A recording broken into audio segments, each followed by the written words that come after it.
Good morning, good afternoon, good evening, and welcome to IO Radio with your hosts, Adam Smith and Sal Bayat. Hi, everyone. So today we're going to talk about something that we've been talking amongst ourselves and also respond to a common inquiry that we get, which is, why are you anti-crypto? There's a lot of misconceptions about that. And we want to talk about at least our personal opinions about why we are doing what we're doing and the reasoning for it. And it's by no means necessarily what everybody else is motivated by, but I do think it's going to dispel some misconceptions about what people think about crypto critics. But before we get to that, I also want to encourage people to subscribe to the YouTube channel, YouTube/American Scream Video, and then you'll find out about all the new podcasts and other stuff that we have. And we have a website, ioradio.org, where you can download the podcasts, and we're going to be getting more stuff set up like that. And of course, none of this is monetized. It's a non-commercial effort. We're mainly motivated, as we'll explain more later, because of certain other things, like wanting to just stop fraud and deception and things like that. And along those lines, we've got something coming up. Yeah. And just being very jealous that we were no coiners. Oh, yeah. Well, there's always that. We are really upset we're not driving around in Lambos that were funded by defrauding others. There is that. Absolutely.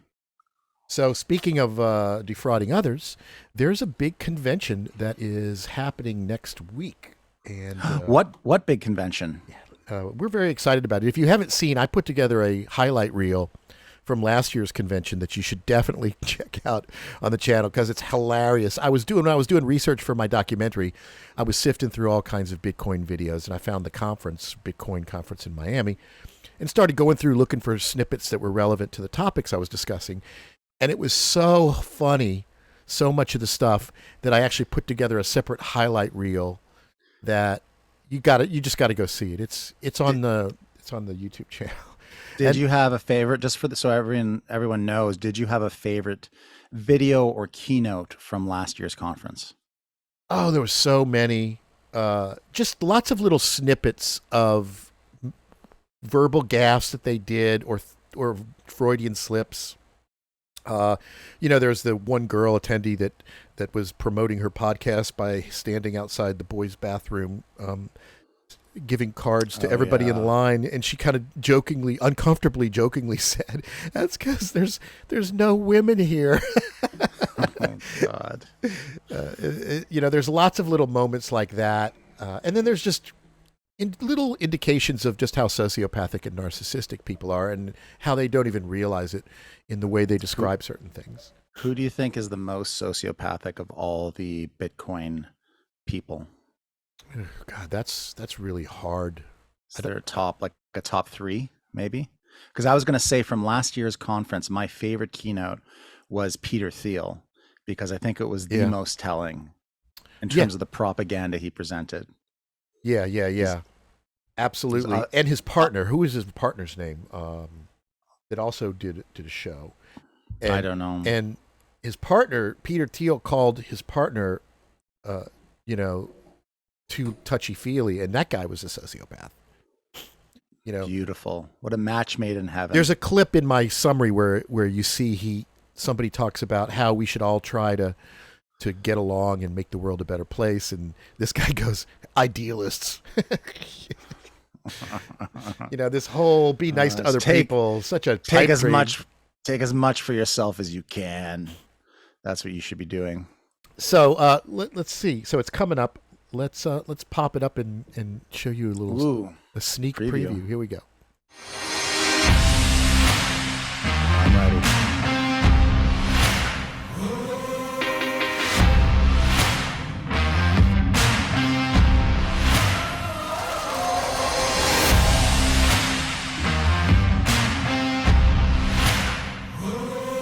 Welcome to the Church of Bitcoin.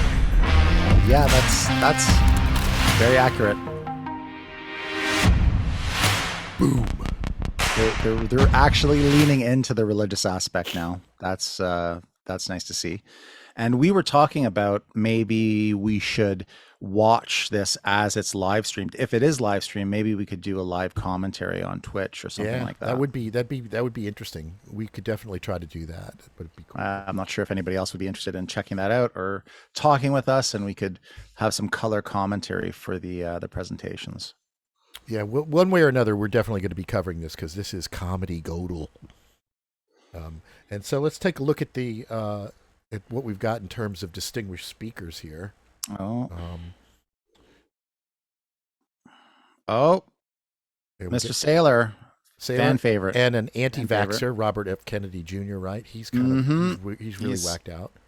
He's yeah, he's a great person. You were saying his I, family is comes from a long line of kind of schemers, right? Yeah, it's sort of come full circle because, of course, his grandfather, Joseph P. Kennedy, I think it's Joseph P. Kennedy, he made his fortune, really was a billionaire at the time, but he made his fortune running pump and dump and poop and scoop scams on the stock market before it was regulated. He was a legendary wash trader, and he was involved in a number of other extremely shady business dealings in the movie industry and in other industries. So he's worth Googling. Was it Rob? Yeah, John or what? Yeah, What's he his father? lobotomized his daughter. He was a great father. Right. Holy shit! He's something special. But you know, he had so much money that when I think it was Roosevelt, he kept lobbying to get like a cabinet position, and finally they just gave him the head of the SEC. And of course, at the time, people were up in arms because he was a charlatan. And you know, I think Roosevelt said, you know, you have to catch a thief or you have to hire a thief to catch a thief, something along those lines. He has a famous quote. But yeah, so it's nice to see that the Kennedys are back to their original family business, you know, promoting investment fraud. It's nice to see. I gotcha. Let's see. Okay, so look at all of these people.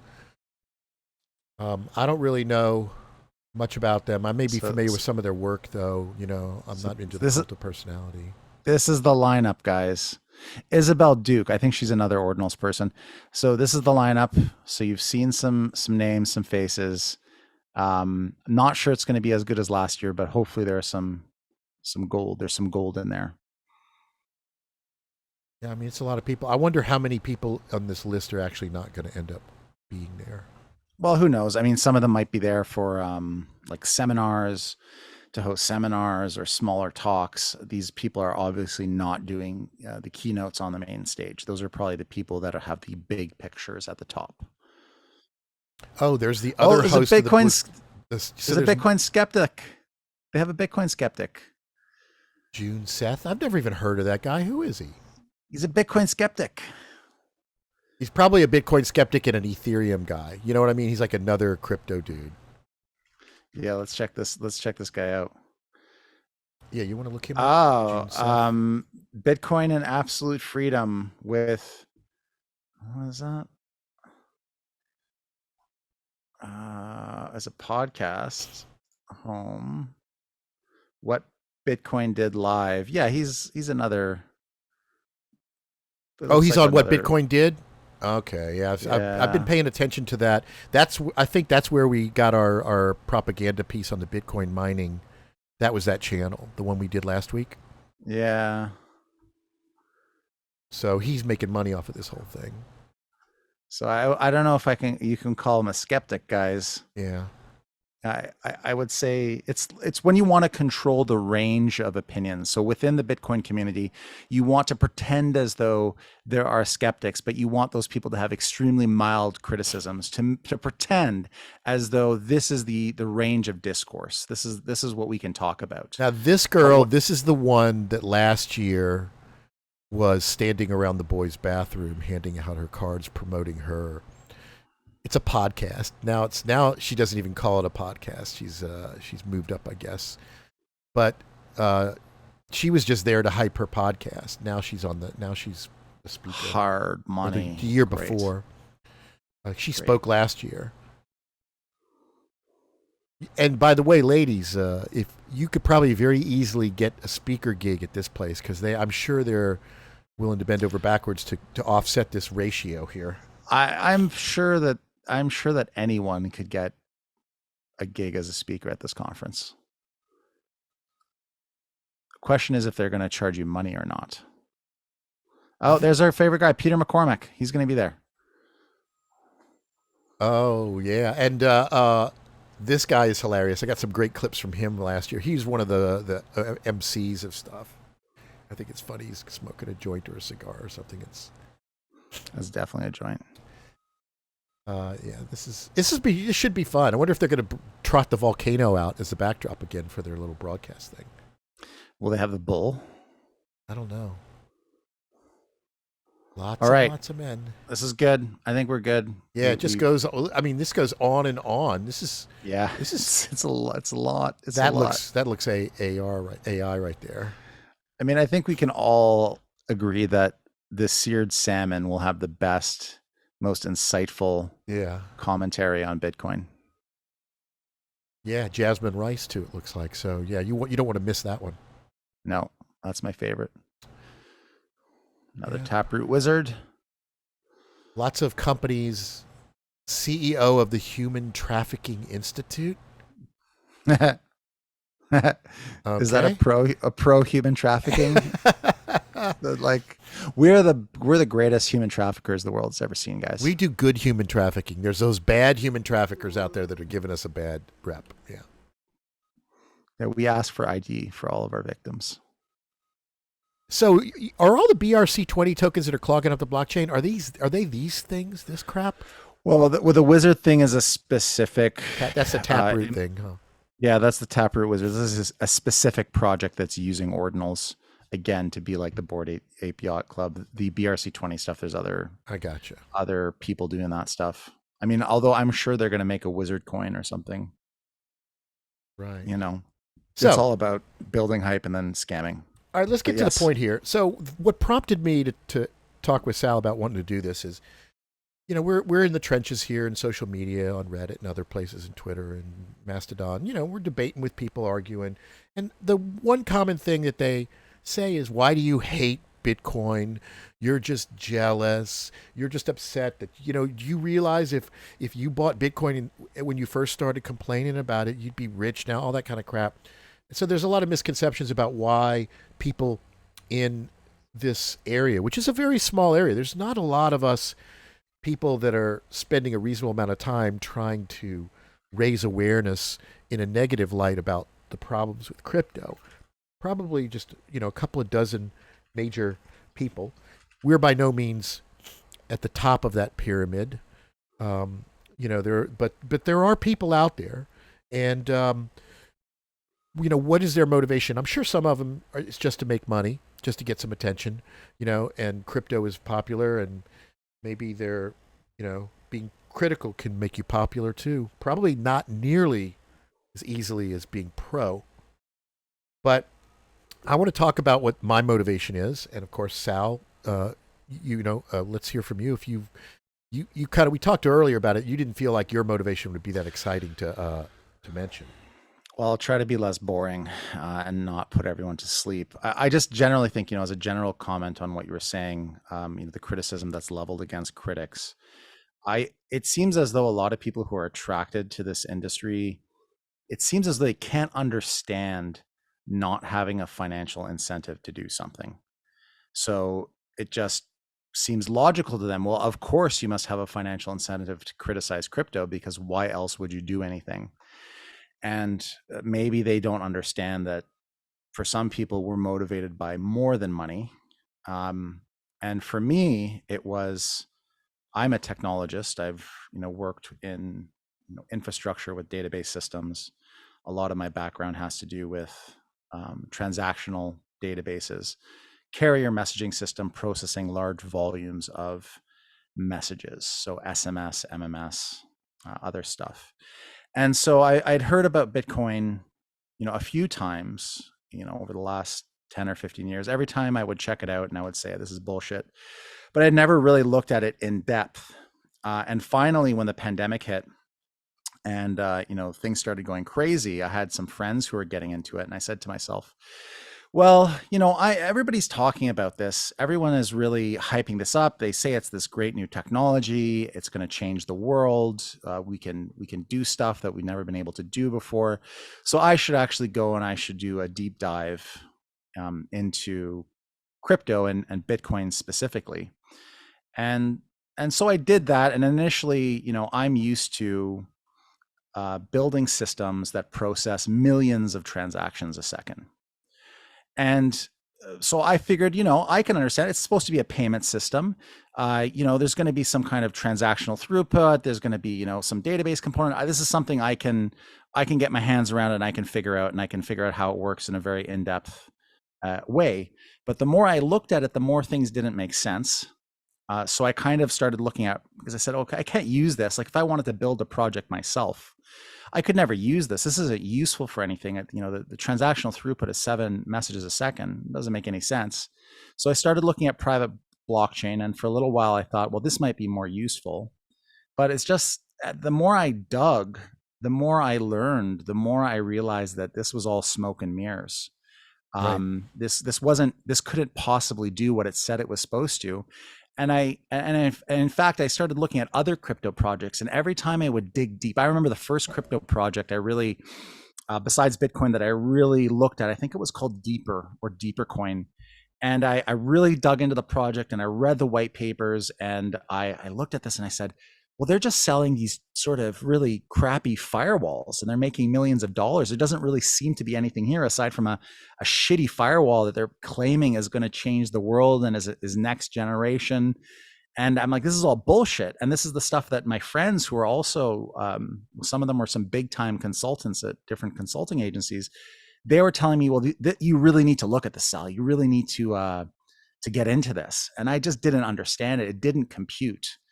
And I didn't know at the time when I wrote my first few articles about, criticizing crypto, I didn't know that there were other critics. I thought, well, like, this is crazy. Like I'm hearing so much hype, but I don't hear anything about what I'm seeing. And so it was only through the process of writing that article and posting it and, getting it out there that I started to hear about, Stephen Deal and, David Gerard and other people that had been critical of cryptocurrency for much longer than I had. And I realized, oh, great, I'm not crazy. I'm not insane, because here I was thinking there must be something wrong with me. I must not understand, because the more I look at this, the worse it looks. And so that's how I sort of got into this. And I think ultimately my motivation was just, I'm somebody that works with technology, and I like to think that I try to be a good citizen. I won't say that I always succeed, but since this was in a realm that was in my wheelhouse, I felt I sort of had a duty to expose some of this and to talk about it, because it really to me looked extremely exploitative, especially Bitcoin, which I know you and I, Adam, have a different opinion on this, but to me, really from the get-go, and especially after I went and read everything that Nakamoto had ever written, I really thought it looked like an investment fraud. And I thought people should know about that. And that's how I got into this. So that's why you hate it, and you're upset that you haven't made a lot of money off of it. Well, I am not upset that I have to occupy any of my brain cycles with any of this stuff. It's so ridiculous. Well, here's what the Bitcoin people would say. All right, so you don't like it. So why talk about it? Why waste all this time bitching to people? You're like, I like Bitcoin, so just let me like Bitcoin. There's no reason for you to be just talking bad about it. Just don't use it. I think that would be fine if it wasn't predicated on the exploitation of others, because of what's course, wrong with exploiting others? Yeah, that's what makes the world go round. Everything exploited to everybody. There's the difference in terms of our worldview. The world is a Ponzi scheme. Why call one particular thing a Ponzi scheme? Well, because I want to live in a world that is wealthy, where we are economically productive, and ultimately Bitcoin is corrosive towards that goal. It does the opposite of producing any sort of productive economic effort. That's your opinion, man. Yeah, I think it's right there in the protocol. Like FUD. That's FUD. It's entirely, you're really fake good at news. Fake You're really good news. at that. Fake news indeed. So I don't know. I think that if you discover something that um, is dangerous and is exploitative and The is whole hurting world is people, dangerous, though, man. that you have a responsibility to at least say something. So I at least wanted to say something. I at least wanted to put something into writing and post it online. And I did that, and I was corresponding with Stephen Deal, and he was This kind all enough sounds to communist, man. Sounds he communist. was it certainly is, and he was kind enough to include me in the concern.tech letter to Congress about cryptocurrency and being skeptical of it. So that's how I got into this. I gotcha. Yeah. I mean, I basically feel a similar way. I think one of the big problems, as you alluded to, is there's a disconnect between the way people like me and you think and the way that a lot of these crypto people think. And it has to do with how much empathy they have. Empathy is something that I think is incredibly important. I think it's kind of like the real human superpower. It's the ability to think about how your actions influence others. It's to put yourself in other people's shoes. You know, people talk about the golden rule. The golden rule is a concept of empathy. Treat other people the way you'd like to be treated. But in order to even be able to implement the golden rule, you have to be able to think about how your actions, words, and everything affect other people. Now, the more empathy you have, you're empathetic. The less empathy you have, the more sociopathic, narcissistic you are.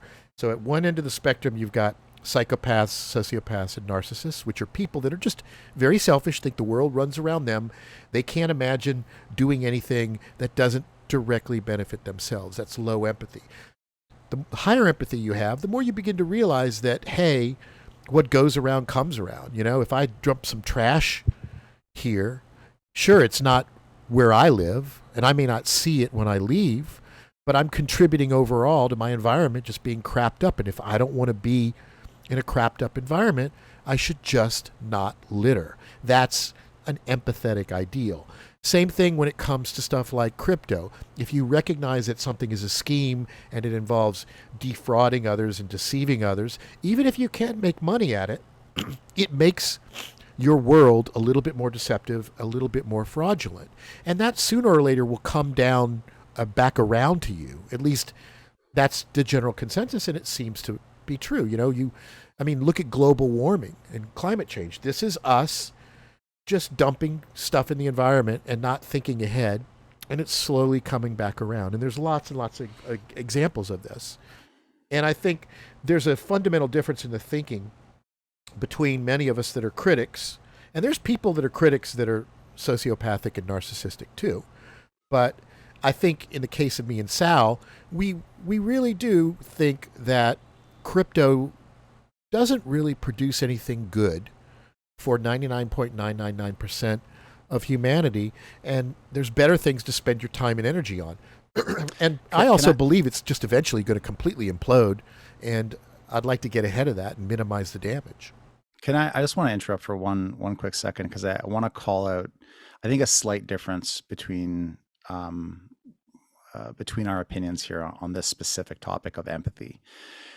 And that's that I'm not sure that had I just gone and invested a whole bunch of money in Bitcoin, that I would have become a skeptic. I'm not convinced that I am that good of a person. And this is why I think, and I'll explain, this is why I think Bitcoin is dangerous. Because I think a lot of people, you're correct. I think some people are low empathy, or they're narcissistic, and they naturally get into crypto. That is certainly true for a certain portion of that community. Mm-hmm. I'm not sure that that's true for everyone or even the majority, because what Bitcoin does is it aligns your self interest with the entire group. And the only thing that matters to Bitcoin in terms of how the system is actually designed is to increase its value, to increase its spread, because of course, as it spreads, it increases in value because of certain decisions that were made about the protocol, specifically mining difficulty. So crypto sort of destroys your sorry or Bitcoin sort of destroys your empathy, or it allows you to be less empathetic. It incentivizes a reduction in empathy. So it's not that I think that the majority of people who are invested in crypto are not empathetic or not caring people or don't care about others. In many cases, I think some of the people who have become proponents of it are very idealistic. They're looking at the legitimate issues in the economy, the legitimate issues in our political and financial systems, and they're latching onto this as a solution. Now, I just happen to really believe in empiricism, to really believe in the scientific method, Mm-hmm. and I so do too. before I got into this, I forced myself to look at it very closely and very critically. And when I did that, there's no way I could support this unless, like, if I were to, it really would have been a conscious decision to exploit others for my own personal gain.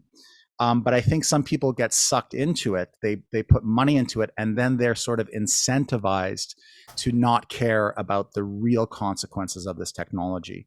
And so I don't think we can say that they're not empathetic people, or that they are narcissistic.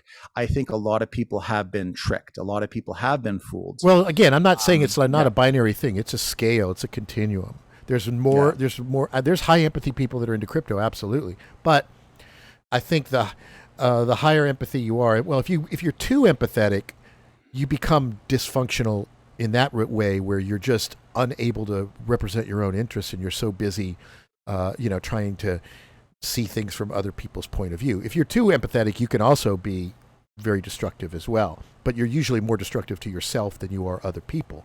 Whereas the less empathy you have, the more you're destructive to other people.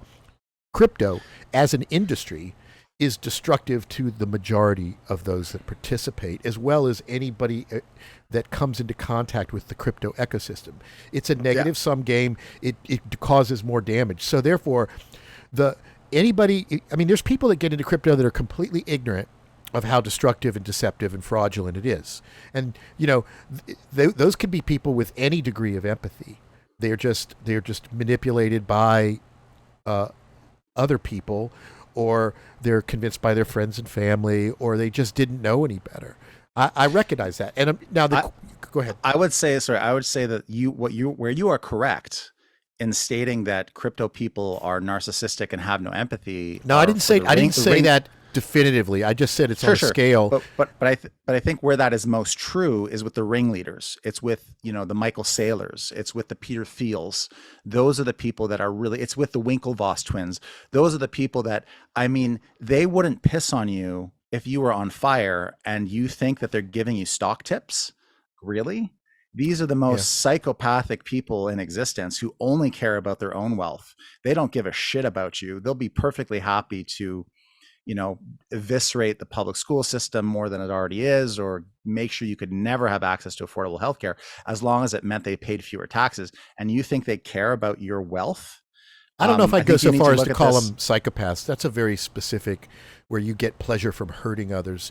I think we're dealing more with narcissists and I sociopaths. don't necessarily think it's not to say that they're sadists, but I think psychopath might be There's an definitely some appropriate psychopaths in description the industry. I mean, of some of Elon these Musk people. is They probably don't care. clinically a psychopath. They have no empathy for people. They don't care. They don't care. Again, I wouldn't say no, always, never. It's on Sure. a scale. And there are definitely some wonderful, benevolent, altruistic people that are probably dabbling with crypto. In fact, in getting into my story about why I got into this, or became such an outspoken critic, I have a friend of mine. He is the head of an animal rights organization, a very big one, and he spends his entire waking hours rescuing abused and fighting abused animals, and he's an angel in that respect. The amount of effort that he goes out of his way to reduce suffering of innocent animals is mind-boggling. And he got hoodwinked into crypto, and he asked me, what I thought, and I said, "Don't do it. You're going to lose your money. This is, And I told him all this stuff, and he disregarded me, you know, because he is so empathetic that he may actually be into that area where it can be a little bit more destructive, like where he'll fixate on the happy story and not the realistic story. Yeah. And so he ended up getting a bunch of crypto, and he put it on Binance. And of course, Binance, this is before they split into Binance US. And when they split, they sent him all these intimidating things. I got to move your crypto from Binance to Binance US, and you got this much time to do it. And he's like, I don't know how to do this. I did it on their website, and they're telling me this and they're telling me that. You're the computer guy. Can you help me? And I'm like, dude, I can't help you. I told you not to do this in the first place. And he got really Yeah. mad. He got mad at me. And our relationship has never been the same because he asked me what I thought. I told him what I thought. He completely disregarded my evidence. Then he got in trouble, and then he wanted me to bail him out. And I said, I can't. I can't bail you out. First off, I'm not your representative. If I start fiddling with your account using your credentials, that's probably a better reason for them to lock the account and freeze it. This is something you have to work out with them with all the KYC. And of course, this was probably by design. I imagine that Binance made a ton of money when they forced all their American customers to move over to Binance US because some of them just didn't have enough in there to, justify the amount of the hassle. Yeah. I don't know if this guy ever got his crypto back. I don't think he did. But he's, his demeanor towards me is, definitely changed because, you think he might go, hey, you're right, man. But no, that's not what happened. And it just makes me angry that friendships and relationships are getting ruined. People are doing these things. And I don't want to, I told him what I thought, but I'm not going to give him a hard time about it. I had another friend who put his money in some shady crypto wallet, and it was like a Bernie Madoff thing. Oh look, man, I'm up 80%. Man, this is doing great. I said, get your money out if you can. I bet you're not going to be able to get your money out. Blah blah blah. And his ex-wife is the one that her boyfriend turned him onto it. And they were all making all kinds of money. And I said, get out, get out. And he did listen to me a little bit. He took out his principal and kept the remaining stuff that was what he was up. And he said, just to be safe, because he was worried about my advice. And sure enough, just one day they got a letter saying, we've been hacked, blah, blah, blah, blah. It's all gone, And They're like, next time. his ex-wife and her boyfriend, they all lost everything because he told them and they didn't listen. I'm sure there's a lot of stories. These are people that I'm close to that are willing to talk with me about it, but I'm sure a lot of people will not say, they don't want to admit that they've been ripped off. And this is, I don't like this. I don't like this happening to my friends. And so that's one of my motivations is also, I just don't like liars. I don't like cheats. I don't like thieves. Yeah, I'm not holier than thou. I mean, I've certainly had my brushes with, ethics and morality. It's impossible for anybody to be perfect. But I do try to kind of have a live and let live attitude. And I don't find that crypto has anything to do with that. Yeah, I mean, I think there's a lot of people that are listening to what you're saying and listening to your stories about, the friendships that have been broken by this, and they're shaking their heads because they have similar stories. Like I have a similar experience with a friend of mine, one of the people that were telling me to get into crypto, to take a look at it.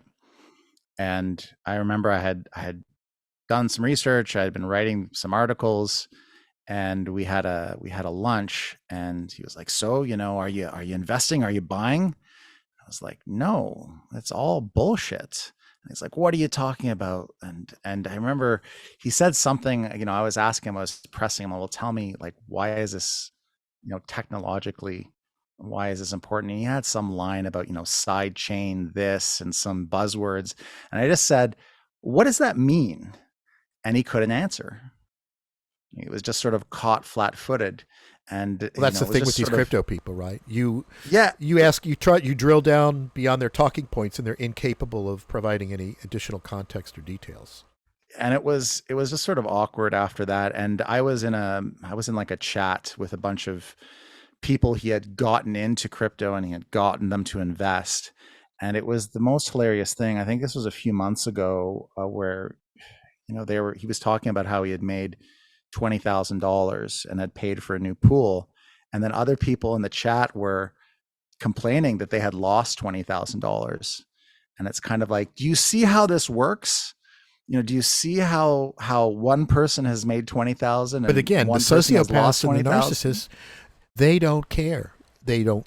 It's not important to them. That's that social Darwinism. If you can get ahead at somebody else's expense, And that's a obvious worldview that you could embrace, and there's certainly plenty of examples in the real world and in the animal kingdom about dog eat dog. But we humans are social creatures, and I think if you look at the best stuff that humans have ever created, it's always been collectively. We've achieved our greatest accomplishments. We've elevated our standard and quality of life in the most significant ways when we work together towards a common goal that is good for everybody, not just good for the 1%, but for everybody. And this is Yeah. why all these libertarian utopias that people try to launch, they always collapse, because this notion that individualism should trump the greater value of the community sounds great in theory and concept, but when you put it into practice, it completely falls apart. And that, in a nutshell, is crypto. Crypto is this premise that if you give people control of the money, it'll make everything better, and it If you get rid doesn't. of the state, Yeah. yeah, we don't want to be governed by the law of the jungle, guys. Trust me, we don't want to be governed by the law of the jungle. That's the entire point of human civilization, has been trying not to be governed by the law of the jungle, Yeah. So not to have to be able to have some more security, to have more wealth, to have more food security. These things are good. The state was a great invention. It doesn't mean it's perfect. It doesn't mean there aren't problems that need to be solved, but the idea, what you're talking about, of having a common good and working towards that is extremely important. well, and it's not. It wasn't just an invention. It wasn't really an invention. It was a natural evolution of tribes of people that would just continually kill each other over resources, and then eventually they started teaming up against each other and working together instead of against each other, and that was when the quality and the of their lives started to improve. If you look at ancient civilizations, what you often find, the reason why they're not around anymore is because they didn't embrace that collective and work together to, you know, make everybody better. But again, this is a difference between low empathy and high empathy viewpoints, collectivism versus social Darwinism, and the left versus the right. The left in America believes that we should raise minimum wage and we should support unions and we should give civil rights to everybody, and that will in turn help everybody. Whereas the right believes, white Christians are the chosen ones, and they only care about their tribe. And crypto is kind of a predatory and exploitative in a similar vein. And so there's a lot of ideological and moral and philosophical reasons to oppose it. And as you said, there's plenty of technological reasons as well. I come from the same situation. I'm a computer programmer, software engineer, design systems. I've done accounting software. I've done stock and finance manipulation systems. I've written entire systems that manage municipalities, small water companies. I wrote an early prototype for the electronic yellow pages in the early days of BBSs. So I have a long history of coming into businesses and proposing solutions, sitting down, looking at what's going on, and designing custom software for them. So whenever somebody says, check out this new technology, I'm all over it. And I looked at Bitcoin and I couldn't figure out what it actually did that was better than anything we already had. Now, that was before it obviously turned into a speculative investment thing. And Well, I would say it's always been a speculative investment thing, but let's not get into the yeah, weeds that's your right thing now. that you think from the day one. I think in the early days, Satoshi just created it as an interesting micropayment system that was a tech experiment. I can't imagine him anticipating that one Bitcoin would ever be worth thirty It's thousand not dollars. in terms of like intent.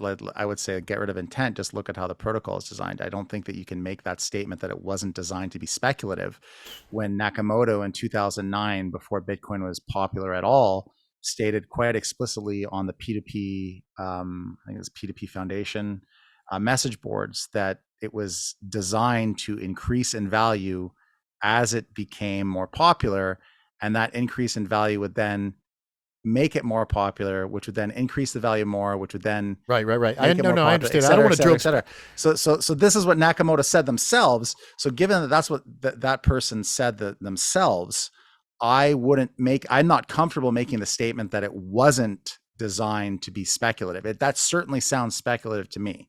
And that's Yeah, Nakamoto's well, there's own a difference words. between, again, we're going way, way, way off tangent here. But Yeah, this is a different and podcast episode and you that we'll you have to love do. to harp about this. I just want to say that I there's a do. difference between expecting the price of Bitcoin to go from 0.000000001 cents to 0.0000002 cents. You know, But because of does it no, stop. matter? Let me finish. Okay, You all know, right. the difference between that and going from 10 cents to $1,000 to 10,000, and what you see if you actually look at the history of the price of Bitcoin is that dynamic that made the price go up has absolutely nothing to do with its deflationary nature that Satoshi programmed into it. It has everything to do with market manipulation. So there's two I, completely different dynamics there that are at there, play. The price of there is Bitcoin so, today is not a function of its scarcity at all. It's a yes, function we of agree. market We agree. manipulation. We agree with that. I agree with that 100%. But let's table this discussion. Yes, please. Let's table the But you can discussion. see, even in the skeptic community, we don't all see eye to eye, and that's good, right? We do appreciate critical thinking and independent thought, and likewise, I hope at some point in the future we can get some Bitcoin people on and actually have some discussions with them if they're capable of saying more than like 12 talking points. We're going to find out, hopefully. But can you, I guess this is the question, is if you have a financial incentive to talk, if you are invested in Bitcoin in a cynical way, which I think, if you really understand the protocol and how it works, is really the only way that you can be. I'm like, I just don't see, will that be a productive discussion? I'm not against it, but all you're going to get are the talking points, because the whole point is to promote Bitcoin. So the value of the token goes up. So you Well, maybe make a we'll bunch of see. money. Maybe we'll see. And I think it'd be interesting. I mean, I engage people on the subreddits all the time, and of course, it usually ends up with them just hiding behind a talking point. And I say, if you're going to do that, you're going to get banned, and they're going to go, oh, go ahead, ban me. have you ever converted anyone? Has anyone ever come back to you Oh and yeah, said, yeah, hey, thank you, like I yeah. misunderstood? Because I know you helped convince me that there was very little value in private blockchains. Because at one point I was like, okay, the public permissionless doesn't make any sense, but private permissioned, I think maybe there's still value here. And I remember you posted something, and I think we were having a discussion, and I was like, oh yeah, that does, like, what you're saying does make sense. Let me go and look at this a bit closer. And at the time I was fooling around with IBM's Hyperledger, and I ended up coming to the same conclusion, which even with Mm. the private permissionless, there's very little value over a regular database system, Yeah, if any, and probably none. IBM will launch a blockchain-based system if there's customers that want it, whether or Well, not it actually, makes any they've sense or stopped. not. Like they've abandoned this Right? They've stuff. I think abandoned in because like they've run out of customers. 2018. Well, I think they've realized. I think they have some smart people that work for them that have been like, listen, guys, you got hoodwinked. This is going nowhere, and so they made a quiet exit out of the field. It's just like if PayPal or Robinhood or somebody allows you to transact in crypto, that doesn't mean they believe it's the future. It just means that there's big enough market of people out there they can get fees from, and they'll do it. And the Yeah. moment that it dries up, it's gone. But nobody is banking on it. Even El Salvador, that quote is allowing Bitcoin to be legal tender. That's in addition to the U.S. dollar already. So it's not really like they're betting their future on it. They're leveraging some money and probably going to lose millions and millions of dollars with this experiment. But it's not going to destroy everything because they're still going to be using, you can still use the US dollar. Yep. So, you know, obviously there's technological reasons, there's moral and ethical reasons for why. I, And, you know, I think the moral, ethical, the economic, the political reasons are all, to me, way more concerning than the technological reasons. I mean, it doesn't make sense technologically, but it's all this other stuff that I think is more concerning. It's how it corrupts the political process. It's how it's designed to be even more disenfranchising than the existing political system, where $1 equals one vote in your DAOs, or there's zero way to redistribute wealth. Yeah, it's an So if you exact like, copy of all of the it's big problems with private interests having like disproportionate control. like people legitimately, they suggest that we should replace our monetary system with Bitcoin, and that's horrifying to me. That is so incredibly Well, it's never harmful going and to happen, dangerous. too. Even just the notion that anybody thinks Well, any reasonable I, amount of transactions are going to be on the blockchain is a sign that they're just naive and they don't know what they're but talking it's about. not about that. It's not about that. That's the whole danger. It's not about actually running the transactions on the blockchain.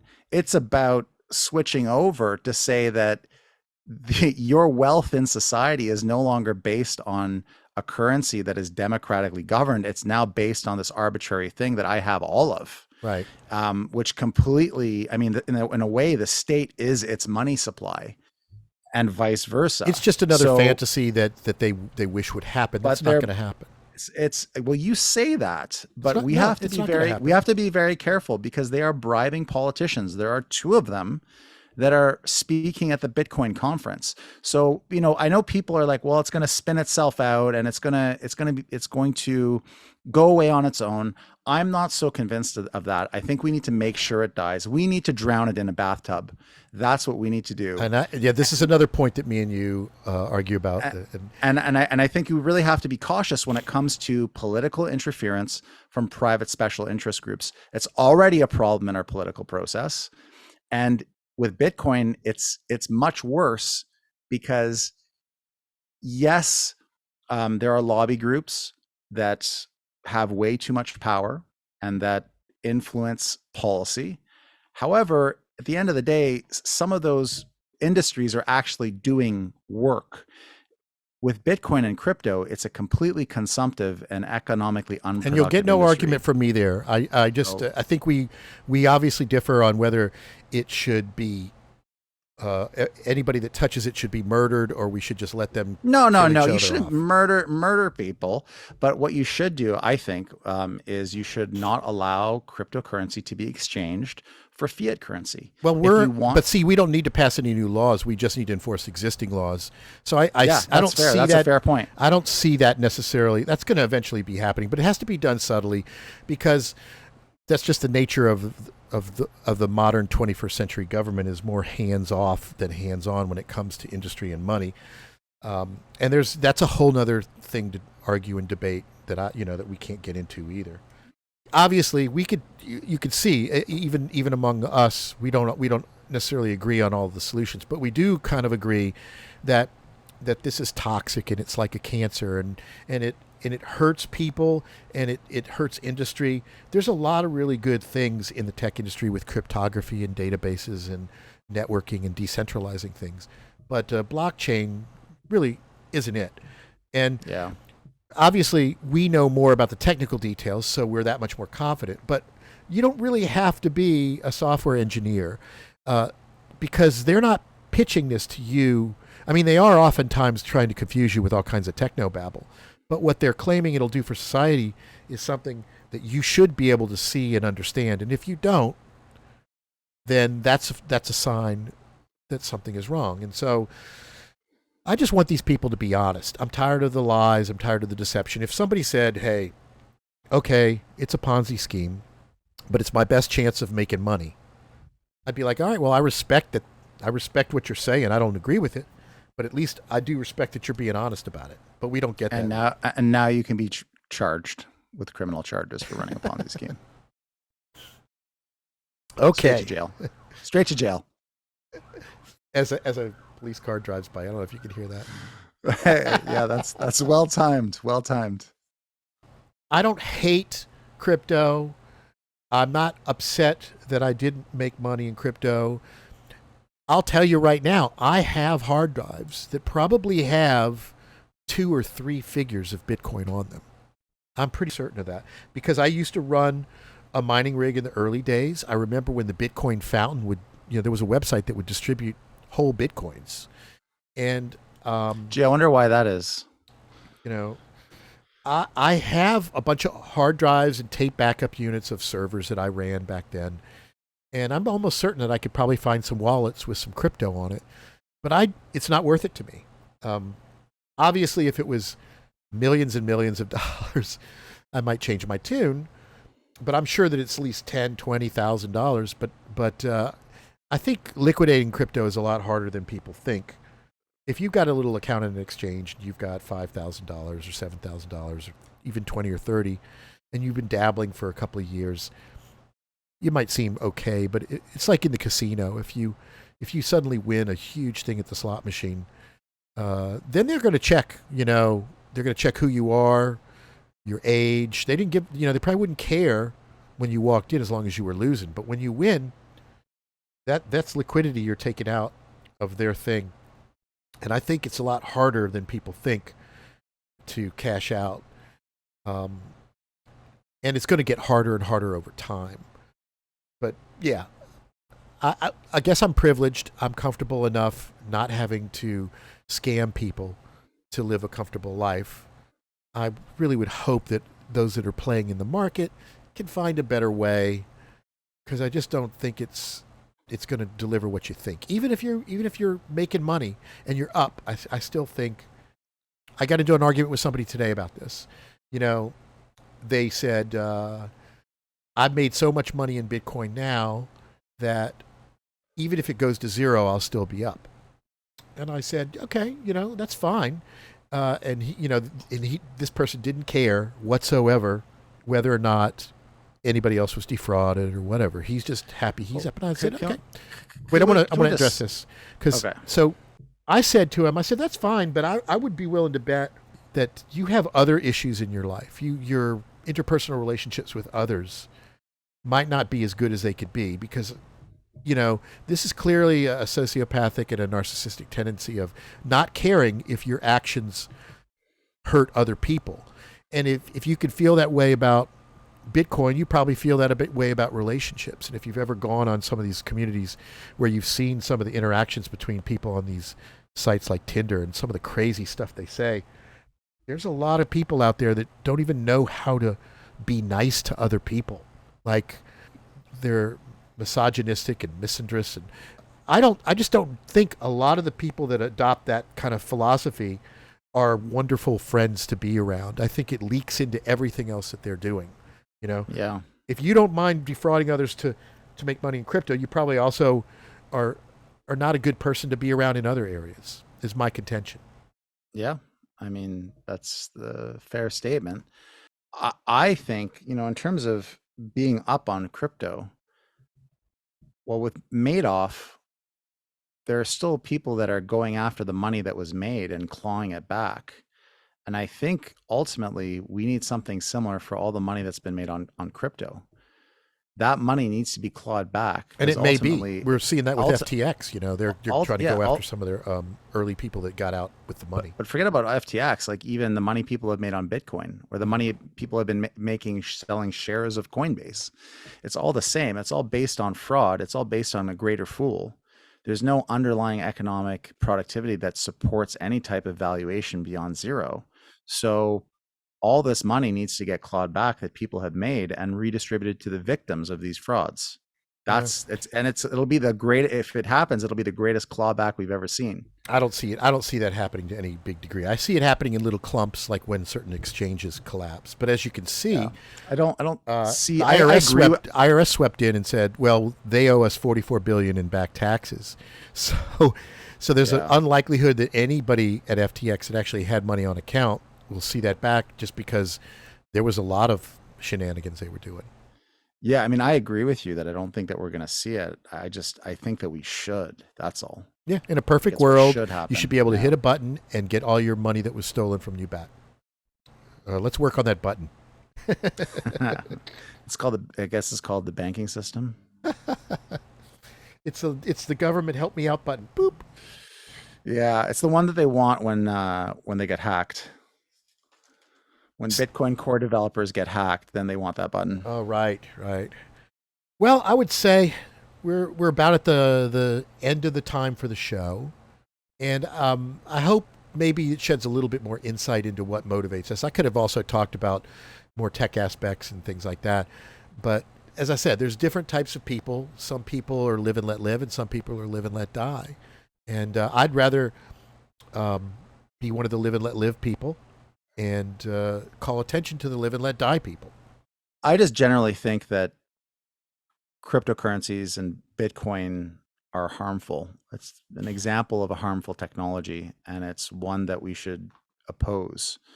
It's not something that's useful. It's not something that's economically productive. And in the end, it ends up taking a lot more than it gives back.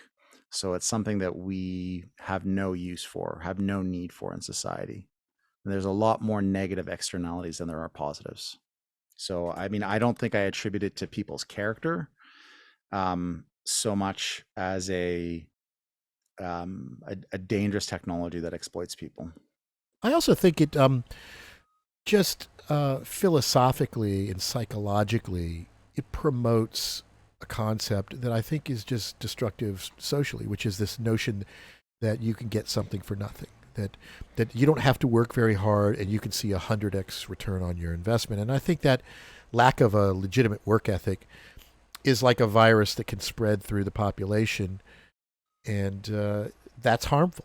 You know, anything really, really rewarding should not be easy to achieve. That includes making money.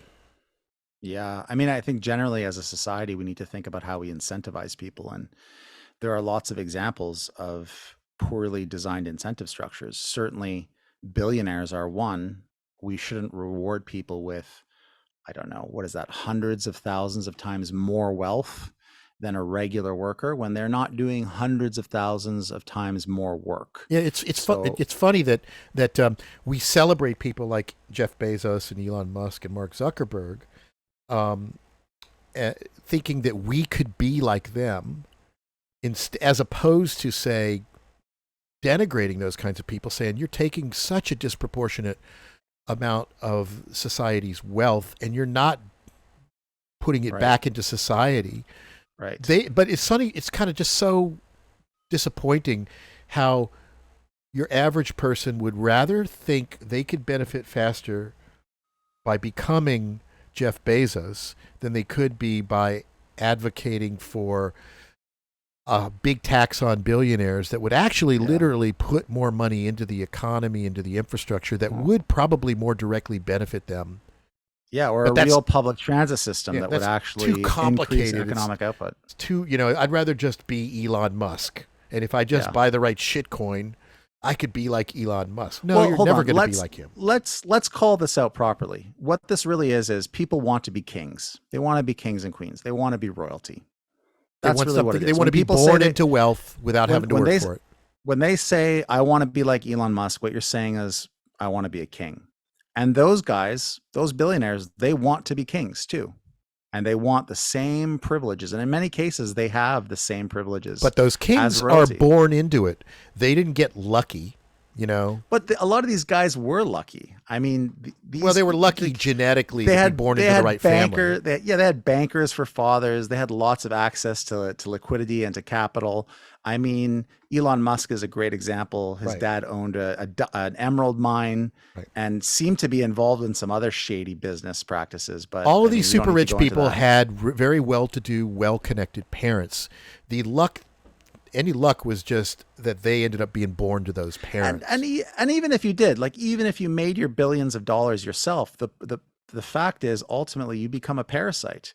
You having all that wealth is ends up being unproductive. We need that wealth to be recirculating in the economy, not hoarded by some dragon. That's what we don't need. We don't need no more smogs. We need more redistribution of Yeah, I wealth. agree with you. I totally agree with you. And we could go off for days on Separate on podcasts. ways. Yeah. Separate podcast. So anyway, I hope everybody appreciated this, and feel free to leave questions and comments in the comment section. Be sure to subscribe, YouTube/American Scream Video and ioradio.org. If you guys want to send us any emails, I think it's contact@ioradio.org. We'll send it to both me and Sal, and we will actually read any emails. If you're a crypto bro and you want to come on and talk with us, we'll do that. If you're a crypto critic and you got something interesting you want to share, by all means, contact us. We are not going to discriminate against people that have less influence in the community. If you've got something good and interesting to say, we will give you an outlet. Absolutely. That would actually be a fun segment if we had like a call-in section. I love it. Yeah. Well, something to work towards. get more than like 8 people watching our thing. Yes. As always, to our 3 viewers, thank you for watching. Yes, thank you. And until next time, we'll catch y'all later. All right. Bye, everybody.